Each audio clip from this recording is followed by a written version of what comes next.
خدا نخواستہ کسی بھی ناخوشگوار صورتحال سے نمٹنے کے لیے جو اسپتال ہیں وہاں پر بھی ایمرجنسی نافذ کی گئی ہے، انہیں بھی الرٹ رکھا گیا ہے، عملے کو بھی، ڈاکٹرز کو بھی؟ جی ایسا ہی ہے، جیسے ہی میں نے بتایا کہ اس کے جو آج کا جلسہ ہے یا ایونٹ ہے، اس پر خدشات کا اظہار کیا گیا تھا، جس کے پیش نظر جو ہے اقدامات اٹھائے گئے تھے۔ اس میں ایک قدم یہ بھی ہے کہ ہسپتالوں کو جو ہے مختلف کو ان کو الرٹ کیا گیا۔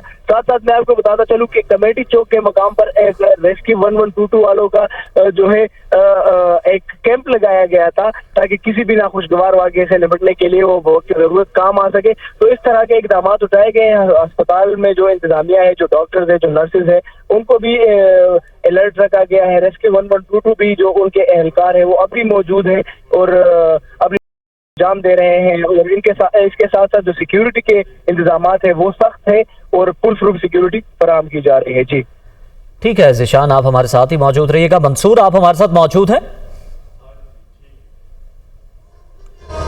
جی بالکل، میں آپ کے ساتھ موجود ہوں۔ منصور بتائیے گا، ہم نے دیکھا کہ جو اس وقت کارکنان تھے، ان کے نعروں کا، ان کے جوش و جذبے کا جواب دے رہی تھی مرکزی قیادت۔ اسد عمر، شاہ محمود قریشی وہ بھی اسٹیج پر پہنچ چکے ہیں۔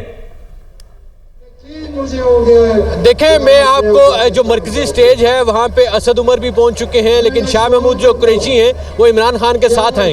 میں آپ کو یہاں پہ تھوڑا سا راولپنڈی کی ہسٹری کے بارے میں بتا دوں کہ جہاں پہ عمران خان نے یہ آج جلسہ کرنے کا فیصلہ کیا ہے، اس سے پہلے مری روڈ پر اس سے بڑا جلسہ پہلے کبھی منعقد ہی نہیں ہوا۔ پہلی دفعہ ہوا ہے کہ عمران خان نے مری روڈ کا انتخاب کیا ہے اور 6 روڈ سے لے کر چاندنی چوک تک جو ہے وہ جو دونوں سائڈز جو ہیں وہ فل ہو چکی ہیں۔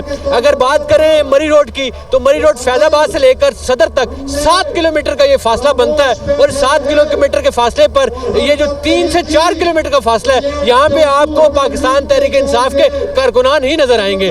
اتنے یہاں پہ جوش و جذبہ نظر آ رہا ہے کارکنوں میں، بڑی تعداد میں یہاں پہ کارکنان آئے ہیں، کیونکہ ہمیشہ پنڈی میں اگر کسی سیاسی جماعت نے جلسہ کی ہے تو وہ لیاقت بعد کا انتخاب کرتی تھی، چاہے وہ محترمہ بینظیر بھٹو ہوں، نواز شریف ہوں، یا عمران خان خود ہوں، یا شیخ رشید ہوں۔ یہاں سے جتنے بھی پہلے سیاسی اجتماع ہوتے رہے، جلسے ہوتے رہے، وہ ہمیشہ لیاقت باغ ان کا انتخاب کیا جاتا رہا، اور لیاقت باغ جو تھا